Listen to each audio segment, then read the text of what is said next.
Itu menurut Anda masih bisa dipercaya enggak sekarang? Enggak juga. Menurut Anda?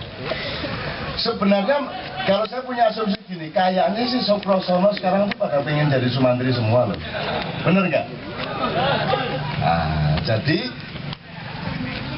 justru Sumantri adalah figur yang dicita-citakan oleh para Sukosrono sekarang ini. Betul nggak? Gampangannya kalau mau agak detail, semua orang ingin ikut ngerampok, bener nggak? Selama belum bisa ngerampok ya dia ngemis dulu. Tapi begitu bisa terdaftar sebagai perampok ya dia ngerampok. Nanti kalau sudah out tidak menjadi perampok, dia akan ngemis lagi. Maka setiap perampok ingin mengusahakan agar pejabat berikutnya di kursi dia adalah orangnya dia. Betul nggak? Supaya rampokannya konstan, supaya ngerampoknya dia kemarin tidak dibuka-buka oleh penggantinya, oleh kelompok perampok yang lain. Betul nggak? Itulah sebabnya setelah saya jadi bupati, besoknya istri saya. Setelah itu periode berikutnya besan saya. Berikutnya lagi anak saya, ponakan saya, dan seterusnya. Nah, jadi teman-teman sekalian, ini sudah beres nih ya, alhamdulillah nih ya, hujannya ya. Saya tidak ngomong jelek baik, saya tidak ngomong itu orang hebat atau orang tidak hebat, tapi saya ingin kita objektif terhadap penemuan solusi tadi, Mas Iswan, Pak Cuk. Jadi menurut sampean, setelah melihat fakta Sukosrono ternyata seperti itu di Indonesia sekarang, Sumantri juga tidak bisa diandalkan. Menurut Anda, kan cuma dua itu bangsa Indonesia, rakyat yang ikut memerintah dan rakyat yang tidak ikut memerintah. Kan cuma itu kan, nggak ada yang lain. Nah, Anda masih bisa percaya nggak bahwa Sukosrono dan Sumantri ini akan bisa memperbaiki keadaan? Percaya nggak, Mas? Pasti nggak bahwa Sukosrono dan Sumantri bisa memperbaiki keadaan? Tidak. Maka dalam lakon di alun-alun Jogja itu saya tanyakan, ada Punakawan nggak? Kenapa Punakawan? Loh, karena Punakawan ini yang membatalkan struktur vertikal dari keberanian filosofi Jawa. Ini ada Mas Andre. Karena Kiai Semar Badranaya, Bodronoyo itu artinya cahaya rembulan. Bodro itu dari kata badrun. Anta syamsun, anta badrun. Terus di bahasa Jawa jadi Bodro Noyo, kayak rungu kan saya kira. Iya, bingung deh, ahli Jawa kayak itu nek Bodronoyo dari. Iya ya, Bodronoyo Badrun iya kan iya. Jangankan kok bahasa Jawa, bahasa Inggris incredible apa? Full. Itu dari bahasa Arab, karena lahirnya kata itu secara universal berasal dari rasa musikal manusia. Jadi kalau keropok bunyinya kriuk-kriuk, harus ada unsur R karena bunyinya begitu. Jadi berasal dari rasa musikal, meskipun tidak semua bangsa setia kepada itu. Ada spesifikasi, ada orang ngasih nama tidak karena bunyi. Jadi kalau Jawa hampir 100% karena bunyi. Meskipun kesan tentang bunyi bisa berbeda. Kalau Jawa Timur ono truk karo sepur tabrakan paras ngono ya. Paras ngono ya. Nek Jawa Timur agak kebalikan bres. Kalau Jawa Timur makin gitu makin parwes gitu kan. Parwes. Makin ke barat makin sederhana. Di Jogja itu ada sepur pagi-pagi nabrak truk maknil. Nah, coba. Tapi semua kan based on musical sense kan gitu ya. Nah, hul itu Anda baca Quran, segala macam yang serem, segala macam yang sifatnya penghancuran, itu namanya hul. Jadi yahliku, H-L-K, itu bahasa Quran. Bahasa Al-Quran, kayak terus kan? Bahasa Quran, hul. Dan itu nggak sengaja, orang Barat itu nggak sengaja bikin hul gitu. Dia terseret oleh naluri universalnya manusia. Pokoknya yang serem, yang gede, yang menghancurkan tubuh. Maka di Quran ada ratusan kata yahliku, hul. Kalau kata beratah luka, Anda baca hul itu sesuatu yang menghancurkan. Nah ini saya ingin katakan sama Anda. Tapi nanti dulu, ini endingnya ya. Jadi sekarang Sukosrono Sumanti tidak bisa diandalkan, maka kita butuh Monokawan. Karena gini loh Mas, Kiai Semar itu kan paling bawah, buruhnya, abdinya para priai. Jadi kalau digaris ini gini ya Mas, garis ya. Ini paling bawah Semar, di sini ada Arjuno, ada siapa-siapa. Semar paling bawah, Petruk, Gareng segala macam. Tapi ternyata Semar itu paling tinggi. Jadi dia itu dewa yang paling senior. Jadi ternyata garis paling atas dengan garis paling bawah ini satu. Jadi akhirnya garis lurus ini menjadi apa Mas? Menjadi lingkaran. Jadi demokrasi Indonesia sudah sangat jelas sejak sekian abad yang lalu, bahwa titik puncak itu adalah titik terbawah. Karena struktur demokrasi tidak monolitik, tetapi lingkaran. Tawaf, nek ini mau tawaf gini angel deh. Kalau itu angel begini. Kafir liberan tawaf ini. Yo tawaf yo ngene deh. Mau ngene lah, gumun wong sak Mekah. Ya oke ya. Nah maka kalau harus ada Punokawan, maka harus ada peran-peran langit. Nah peran langit ini macam-macam. Siapakah dewa? Maka pelajarilah semua yang oleh mbah-mbahmu dulu dimengerti. Anda pikir dewa itu siapa deh? Kalau bahasa Inggrisnya goddess ya. Apakah dewa itu hasil penglihatan spiritual manusia untuk melihat kekuatan-kekuatan di atas manusia? Ataukah dewa itu sebenarnya adalah manusia sendiri yang memang punya sultan? Jadi misalnya Nabi Adam punya sekitar 126 anak, kembar semua kecuali 2 orang. Yang 2 orang ini satu sis, satunya lagi siapa Andre? Kon gak, pasti gue pas sarasean karo anak-anak Nabi Adam gak kuat. Nah jadi anaknya Nabi Adam ini kembar lagi perempuan, mereka kawin, dapat privilege untuk tidak jadi incest. Ya, tapi yang tidak kembar ini 2 orang, ini kan kawin tidak sama saudaranya. Dia kawin sama sisa-sisa makhluk sebelumnya. Kalau dalam ilmu pengetahuan ada Homo sapien, Homo erectus, ada Cro-Magnon segala macam. Kalau di dalam berita-berita yang seperti saya bahas itu, dulu itu jin yang berkuasa di tata surya, hancur. Kemudian Banujan, hancur. Kemudian Allah bikin makhluk baru hibrida, new hybrid. Ya, hibrida baru, Aksanita Kuing, masterpiece, di mana Allah mewajibkan Israel, kamu ambil tanah liat di bumi, kemudian kamu masuk, kamu bikin bentuknya seperti saya, kata Tuhan. Sebenarnya yang disuruh ambil Jibril sama, ini ceritanya Dawa, nanti nggak selesai. Tapi pokoknya yang ambil tanah liat dari bumi itu Israel. Kon percaya ya wis. Mana gak percaya tak tekakno temen kon. Ndi sing gak percaya aku sing njupuk. Oh, lalu kon. Israel tekok mendi bocah sing ora percaya ndi. Tak keletake, motor iki malah. Gitu ya, Mas. Karena Jibril gagal, dihalangi oleh iblis, karena iblis itu sudah oleh Allah disuruh meneliti bumi. Kenapa kok jin gagal, Banujan gagal? Iblis sebagai yang paling senior dari doktor langit, profesor langit, disuruh meneliti. Ketika iblis meneliti di bumi, waktu itu belum iblis dia fungsinya. Dia masih Kanzul Jannah, dia masih Al-Khosi, Ar-Roki, As-Sajid, dia masih gelar-gelar paling tinggi, paling mulia ada pada dia. Dia paling senior di atasnya Jibril. Dia disuruh meneliti di bumi, tapi begitu dia sampai di bumi, Jibril merasa nikmat, iblis merasa nikmat dan tidak mau kembali ke langit. Karena dia sendiri punya ide bumi seharusnya dibeginikan. Karena dia tidak mau ke langit, Tuhan sendiri punya ide, akhirnya Jibril suruh ambil tanah liat. Terus gagal karena takut sama iblis, pekewo sama iblis.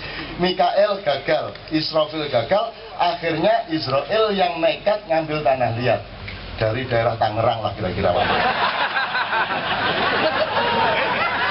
Supaya si kafir liberal tidak marah. Kalau saya disebut di luar Jawa Barat dia marah. Ya sudah, saya sebut Tangerang gitu aja.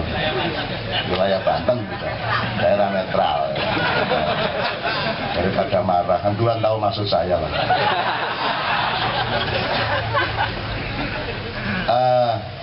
Terus bikin tapel. Tapel itu jasad yang dibikin mirip seperti kesan Israel kepada Tuhan.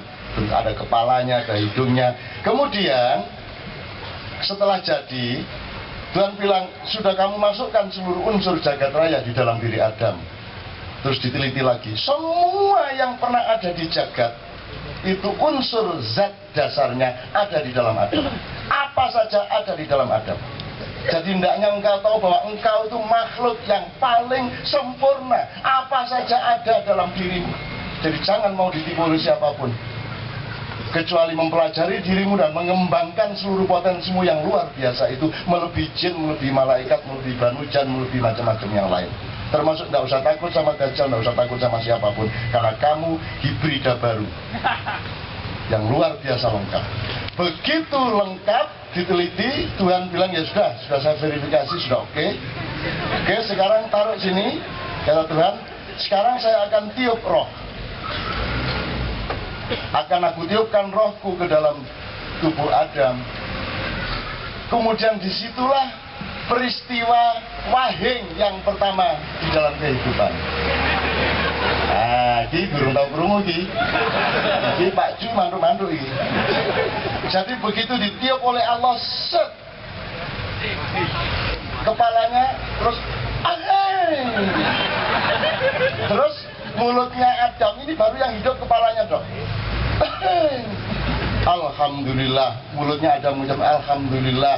Semua malaikat mengucapkan Yarhamukallah. Terus Adam mengucapkan lagi Yahdikumullah wa yuslihu balakum. Tapi masih nggak cecer gini, hanya kepalanya dok yang itu.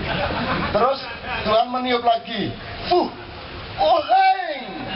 Alhamdulillah, Yarhamukallah, Yahdikumullah. Terus hidup dadanya dan perut. Jadi pertama intelektualitasnya yang dihidupkan, yang kedua spiritualitasnya yang dihidupkan, wahing yang ketiga yang dihidupkan adalah syahwatnya dari bawah perut ke bawah. Dari mana ini bukunya?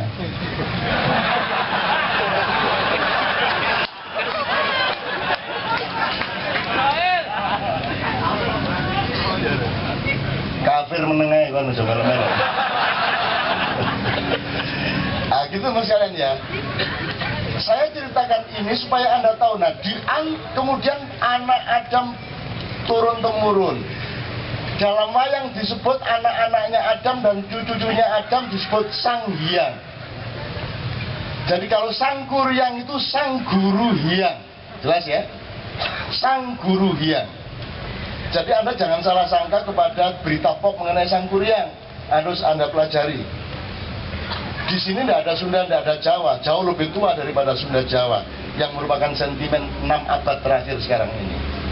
Kita ngomong sesuatu yang lebih universal, yang lebih sejati.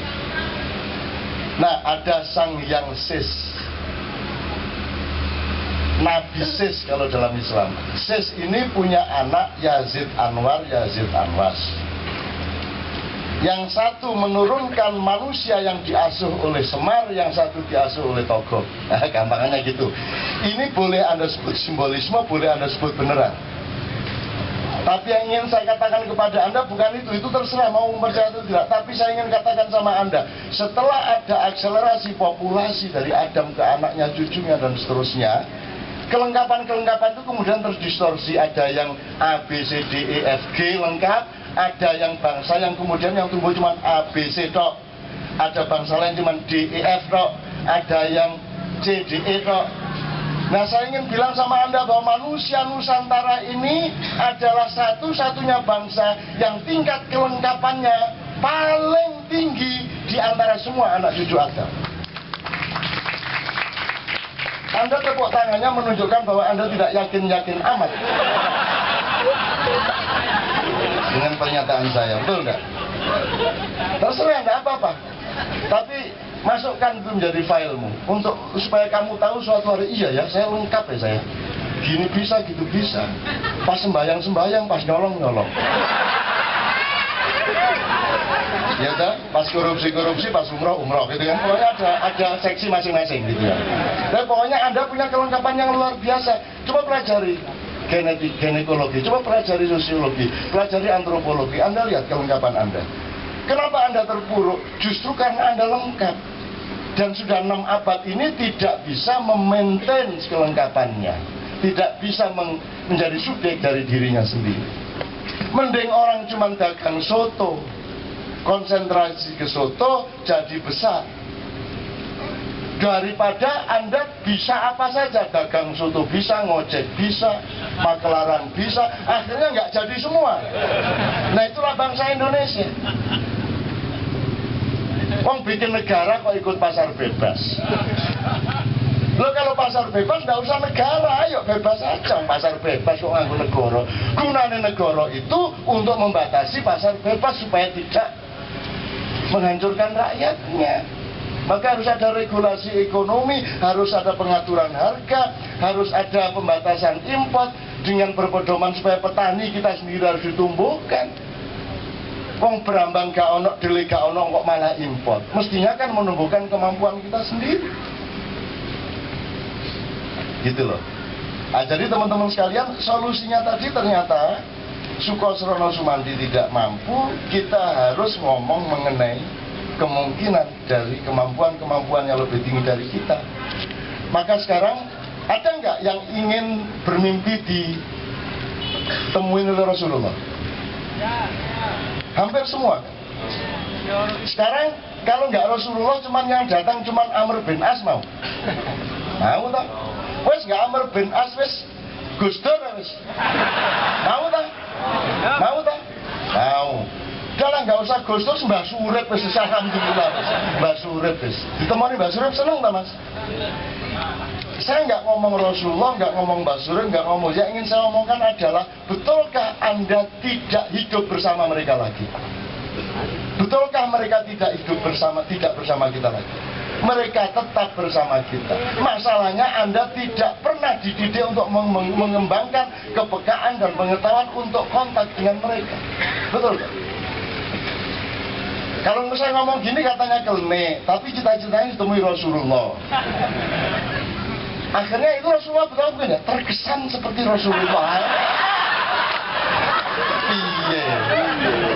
Kalau memang Rasulullah bisa menemuimu, kamu juga harus mau membuka kemungkinan bahwa yang bukan Rasulullah juga bisa menemui kamu. Lepas dari itu halal atau tidak. Karena ada 3 macam orang yang katanya sudah meninggal tapi bisa ketemu sama Anda. Satu, karena kualitasnya lulus, dia kapan saja bisa menemui Anda. Nomor 2, yang oleh Allah dibilang tidak lulus tapi masih punya kemungkinan untuk melakukan mengulang, sehingga dia mencoba meneliti lagi dan melakukan deteksi lagi. Yang ketiga adalah orang yang sudah pasti tidak bisa mendapatkan jatah untuk datang ke kita lagi, tapi dia memaksa karena dia tidak pernah puas di dalam hidup. Nah itu yang disebut hantu. Itu yang disebut yang ganggu di rumah Anda. Itu yang disebut di pojok-pojok sana, di bawah pohon. Itulah mereka orang-orang yang tidak punya hak untuk kembali ke kita, tapi mereka terus memberontak karena roketnya ketika meninggal itu ke sana, dia akan tetap ke sana. 3 orang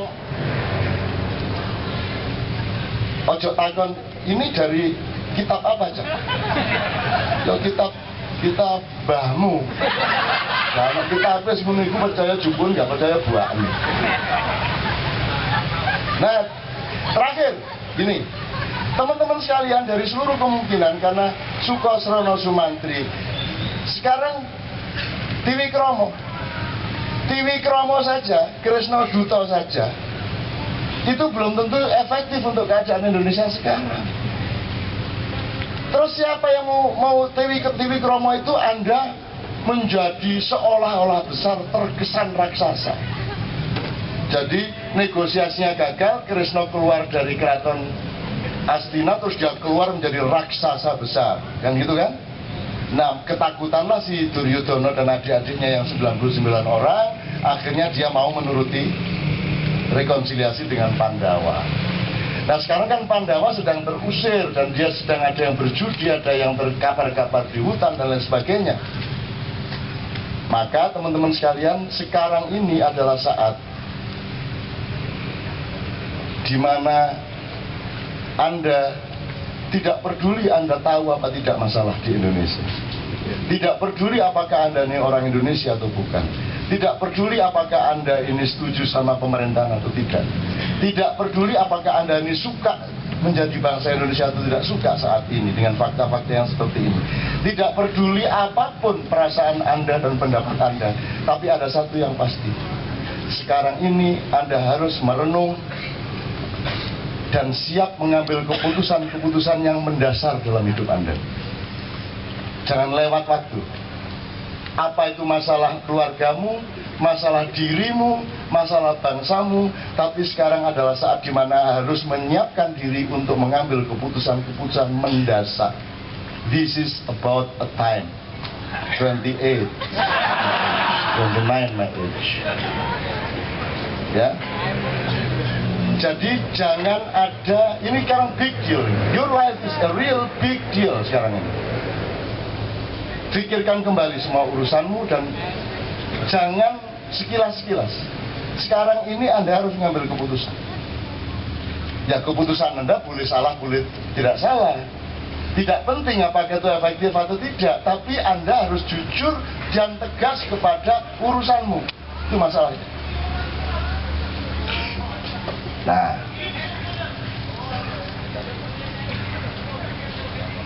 gelombangnya sekarang semua begitu. Tadi saya bilang sama Mas Iwan, ini sedang ada energi yang sangat bagus turun dari langit malam hari ini. Anda rasakan, Anda sehat di dalam sakit Anda sekarang.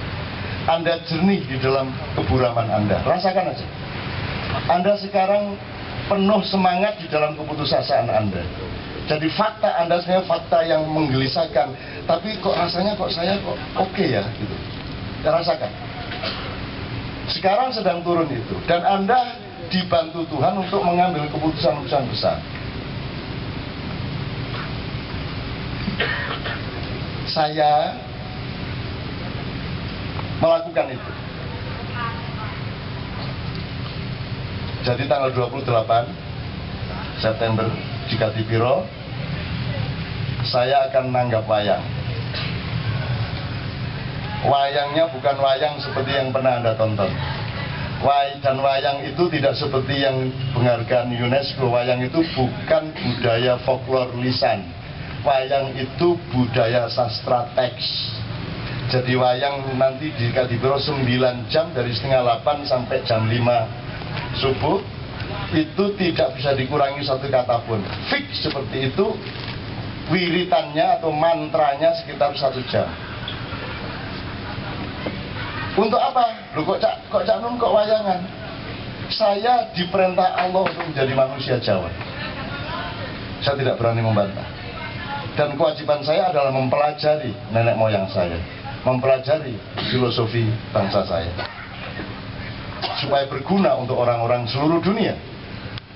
Kalau saya Lombok, saya harus menjadi Lombok yang benar-benar Lombok, supaya saya berguna untuk gado-gado, berguna untuk lontong balap, berguna untuk yang lain. Betul tak? Jadi jangan salahkan kalau saya mendalami kelombokan saya, mendalami kejawaan saya.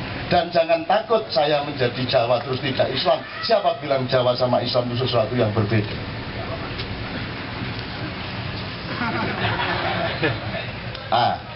Wayang itu 9 jam. Yang saya ambil adalah lakon yang belum pernah dipentaskan oleh siapapun, yaitu Seno Suci. Bukan Bimo Suci. Seno Suci. Loh, untuk apa wayangan? Loh, ini sama dengan kalau NU Istighosah. Kok ruwet sampean? Sama dengan sampean silo esok-esok alam Gusti Allah utang kula mboten saged mbayar. Itu karo iku. Niatnya cuma itu. Jangan ngomong klenik ya, jangan ada yang ngomong klenik. Kecuali Anda bisa menjelaskan kepada saya apa kata klenik itu. Apa artinya klenik? Who can explain that? 29 my age. I am from the birthday of Jombang. Apa artinya klenik? Klenik itu apa artinya? Terangkan secara epistemologis. Ayo siapa? Itu bahasa Jawa, bahasa Kawi, Sanskerta modern, Sanskerta kuno, Arab, Urdu, Swahili, Latin. Bahasa mana itu klenik? Kenapa kamu selalu keluar dari mulutmu kata yang kamu sendiri tidak pernah mengerti? Nggak ngerti kata klenik. Kamu harus belajar kepada kita untuk ngerti kata klenik. Jadi jangan tuduh-tuduh orang klenik dulu. Klenik tidak klenik, letaknya tidak pada bendanya dan peristiwanya, tetapi dalam cara berpikir dan niat di hatinya. Betul nggak? Sak kaca bawa menyan semua ngobong, boleh nggak? Boleh. Boleh ngobong menyan ke Allah. Si orang ngomong dasmu ini. Enggak boleh. Ngobong menyan kok enggak boleh. Menghormati bendera boleh enggak? Boleh. Loh ngene tok gak oleh. Yang enggak boleh itu menuhankan bendera. Nek ngene masa menuhankan jerek? Ini kan menghormati kesepakatan nasional bahwa kita ini berjamaah sebagai satu bangsa gitu loh. Bukan benderanya, bukan kainnya. Masa kita menghormati kain?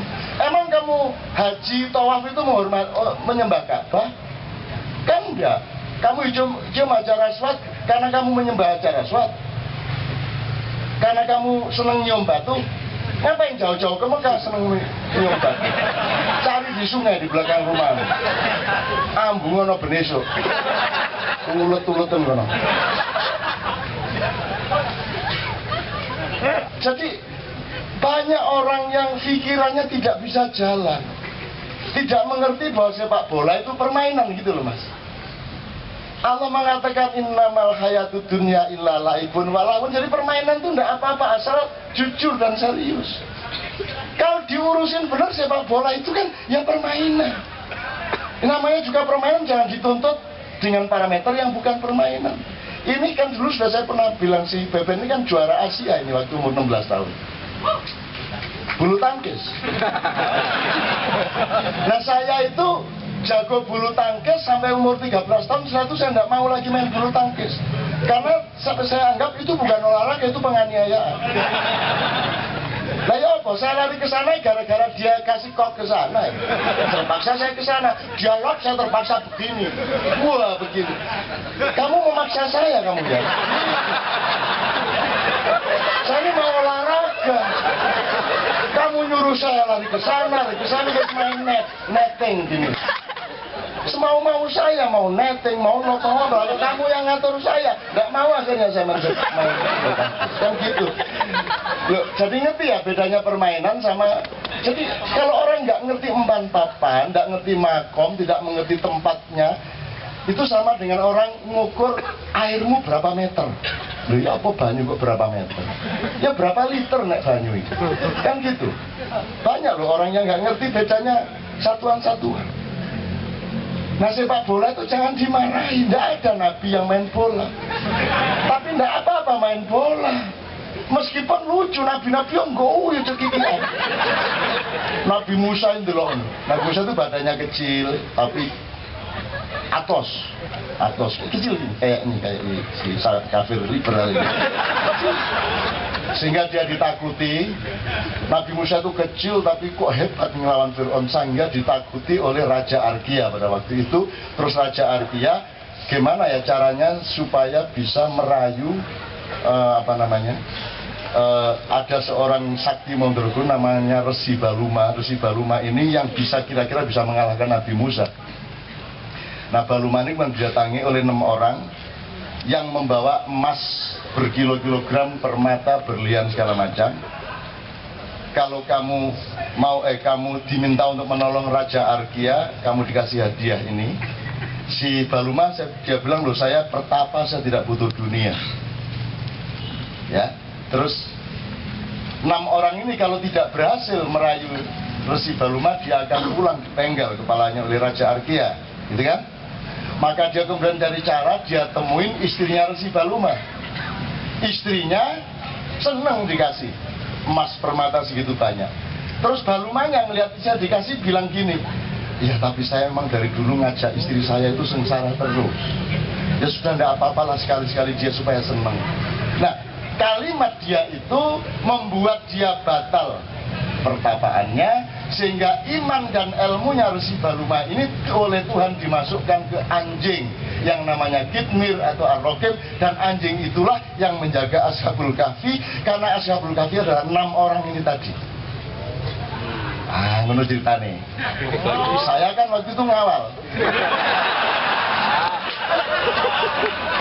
Saya sudah kasih tahu Resi Baluma, belum sampean. Tapi saya tidak menyangka bahwa 6 orang ini akan nemuin istrinya, itu saya ditolongnya. Sudah, akhirnya sudah tidak apa-apa, akhirnya Resi Baluma dihukum, imannya dan ilmunya dimasukkan ke dalam Kitmir.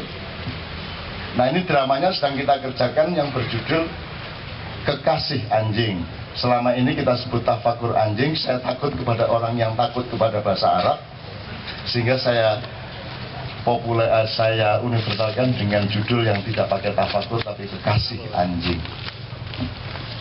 Bagi semua yang merasa menjadi kekasih anjing, silakan nonton pada tanggalnya nanti. Karena anjing di situ adalah, karena gini, semua orang yang mulia di dalam sejarah, begitu dia masuk pintu gerbang surga, selalu anjing yang mengawalnya. Begitulah Raden Puntawijaya. Begitulah Allah mengampuni seorang pelacur yang ketika dia kehausan mengambil air hanya sedikit sekali, mau dia minum, tiba-tiba datang anjing menjulur-julurkan lidahnya karena haus. Dia berkorban tidak minum untuk dirinya si pelacur ini, tapi dia kasihkan anjing. Begitu anjing itu menjadi hilang hausnya, Allah mengampuni dosa pelacur ini karena dia memberi minuman yang sangat dia butuhkan kepada si anjing. Jadi sekarang, wahai wanita, jadilah pelacur.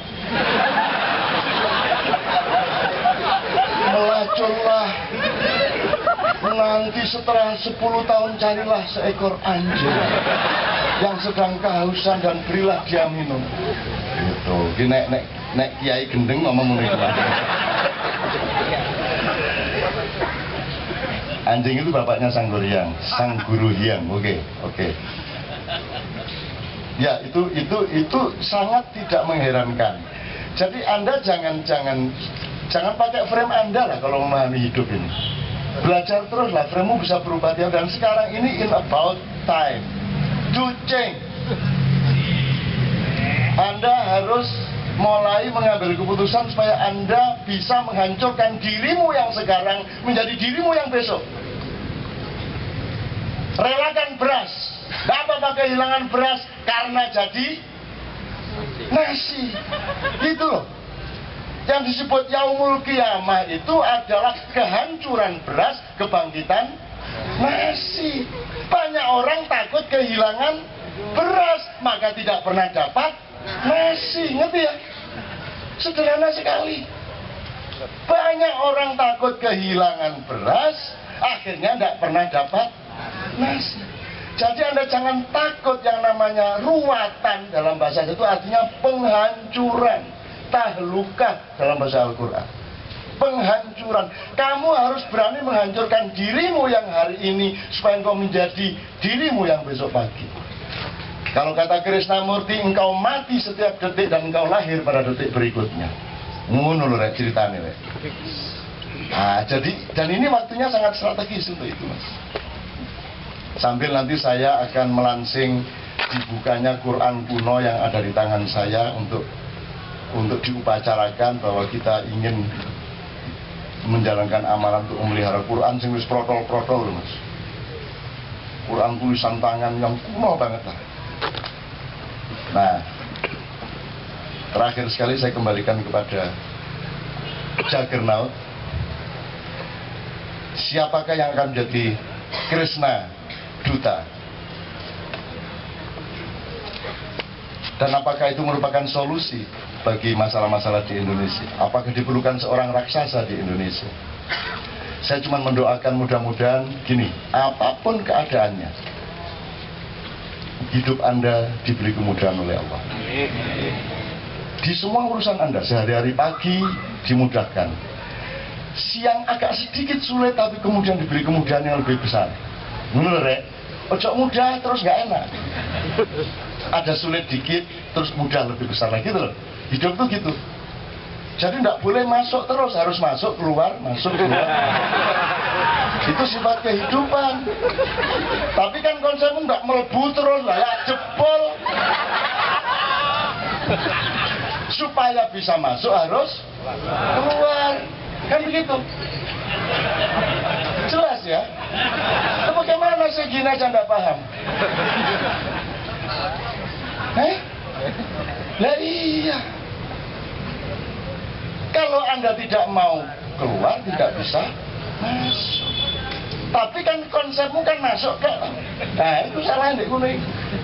Jadi tidak hanya mudah, tapi juga kemudahan itu justru pada momen tertentu dibangun oleh kesulitan. Maka innamal usri yusra.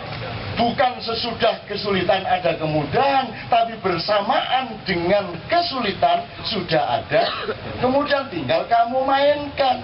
Nadanya apa, berangkat dari lagu apa. Gitu loh teman-teman sekalian. Gini. Jadi tolong nanti saat pulang ke rumah betul-betul mendasar ya, pikirannya mendasar, Anda siap merubah diri Anda. Dan saya sedang mendoakan dengan tanggal 28 dan seterusnya itu agar supaya ini berlaku untuk seluruh Indonesia dan dunia. Karena nggak ada waktu lagi. Saya doakan mudah-mudahan Anda suatu hari punya negara. Ya, terus ya bolehlah sistemnya apa saja lah, tapi mudah-mudahan Anda punya negara ya. Kasihan belum pernah punya negara. Mudah-mudahan nanti ada presiden ya, ada menteri, ya. Mudah-mudahan ada wakil-wakil Anda nanti, jadi ada parlemen, nggak tahu di Senayan apa di mana gitu ya. Pokoknya Anda punya wakil-wakil rakyat. Ya. Saya doakan mudah-mudahan Allah akan membimbing Anda semua menuju satu bentuk di mana Anda benar-benar punya negara, pokoknya punya bentuk lah. Terus punya presiden, kan Anda belum pernah punya presiden. Saya tidak tega juga lama-lama. Yang sekarang kan terkesan. Jadi tak doain mudah-mudahan Rasulullah benar-benar dipakai di Indonesia acara-acaranya. Artinya mudah-mudahan Islam itu suatu hari datang ke Indonesia ya. Mudah-mudahan Al-Quran akan dijadikan kitab utama dari kehidupan orang-orang yang nanti beragama Islam. Ya, kalau sekarang ini masih terkesan. Gitu ya. Pokoknya pulang dari sini Anda pokoknya mendapat energi yang aneh dari Allah. Kalau Anda seniman, pementasanmu akan segar.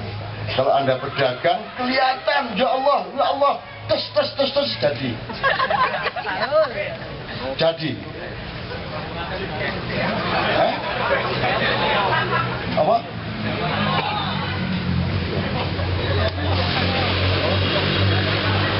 Jadi apa? Enggak, maksud saya terus gini loh. Oh, Anda tahu harus dagang ini, Anda harus tahu dagang di mana. Anda harus tahu berapa banyak. Kalau Anda jualan bebek, Anda harus tahu omsetnya. Yang tepat itu jualan jam berapa sampai jam berapa. Boleh enggak sebanyak mungkin bebek Anda sembelih dalam sehari atau cukup 30 saja sehari. Itu harus punya sitik paningal. Kalau Anda sudah jadi kepala bagian, cocoknya di situ, Anda jangan ingin menjadi direktur umpamanya. Anda harus punya sitik paningal, harus punya penglihatan yang jernih, harus punya ma'rifat. Ma'rifatul dzat was sifat. Itu kira-kira ya, tapi ya belum pernah ada istilah kayak gini nih. Yang lahir spontan ini. Namanya juga jazz, gitu. Oke, saya kira begitu dulu ya. Yo, enggak bisa Anda bertorikot tiba-tiba terus dapat shortcut. Anda tanya toh klinik itu apa, ya enggak bisa. Kalau mau pelajari pelan-pelan. Nanti wacana-wacananya kita kasih. Bahkan semua kosakata kan kacau semua mas di Indonesia ini. Apa coba yang enggak kacau? Tadi sudah cerita panjang kalau sama Mas Iswan tadi. Tapi enggak usah lah ini ya. Yang kacau itu banyak sekali. Keliru kabeh. Yang bener malah yang nggak sengaja, misalnya Hulk tadi itu, nggak sengaja malah bener. Ada lagi misalnya majelis taklim, misalnya ya, contoh aja majelis taklim. Jadi kalau alim itu pengetahuan intelektual, kalau arif itu pengetahuan intelektual yang menuju spiritual. Jadi orang alim itu seorang scholar intelektual. Kalau seorang arif itu seorang intelektual yang spiritual. Maka pencapaiannya yang arif itu makrifat. Kalau yang alim itu ilmu, alim, ya'lam, taklim. Jadi kalau majelis taklim itu cocoknya di kampus dan di sekolahan. Kalau yang di majelis taklim yang di tempat Anda di rumah itu seharusnya majelis takrif. Tapi kan itu cuma kata. Kan gitu akhirnya, what is in name gitu.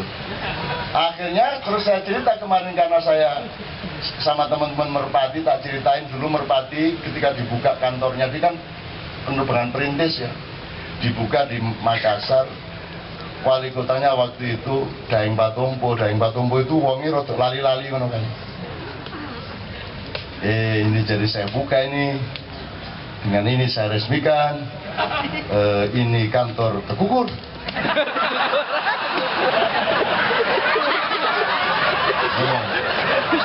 Terus ajudannya nyenggol, Merpati Pak, samalah burung juga.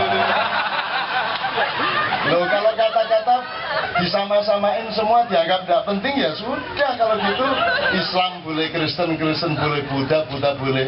Kan gitu lah, Daeng Patompo itu gitu, burung juga sama juga.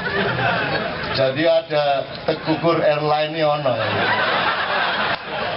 Jadi suatu hari Pak Daeng Patompo mengundang seniman, Arsal, Husni kau ke rumah kau.